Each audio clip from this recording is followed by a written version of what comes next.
So like with anything in trig, we always want to refer back to our right angle triangle. Just this time over here, we don't have to use the unit circle. Because, okay, I mean, let's say this is quadrant 1 or whichever quadrant. We have an angle theta here. And this theta is always between 0 and pi on 2. So it's under 90 degrees and above 0 degrees.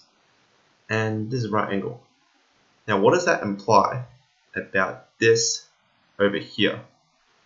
Well, it's not unknown. I mean, it's just the difference between 180, sorry, we're working in radians, pi on 2, which is referring to this angle over here, our right angle, and theta. And this part over here, of course, you can just say pi minus pi on 2 is just pi on 2 minus theta. Okay, so what am I trying to say over here?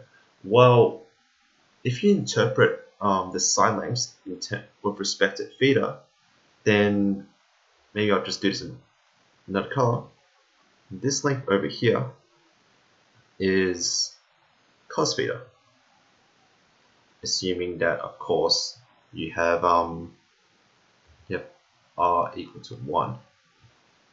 Now, if that's the case, this one here is sine theta. Okay, but what if I were to interpret everything with respect to this angle over here, pi on 2 minus theta? Then if I was to judge all the side lengths in relation to this top angle over here, then this sine theta is no longer the opposite. This is now the adjacent. And this is equal to the cosine of not theta. This angle is now pi on 2 minus theta. And this is now the opposite length. And this opposite length is defined as sine of the angle at the top, which is pi on 2 minus theta. So we can establish that cos theta and sine pi on 2 minus theta are actually the same thing. And we have a similar relationship with the side length on the right. So a couple of rules we can establish. One is that sine theta is equal to cos pi on 2 minus theta. And the other one is pretty much the same relationship, but vice versa. So if you have the cos of some angle, it is equal to the sine of the angle complementary to theta. So bear in mind that these two angles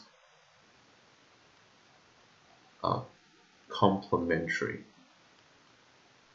And these are what we call the complementary properties between sine theta and cos theta. And these are very important to keep in mind whenever you're doing some of the more tricky algebra using trigonometry. Okay.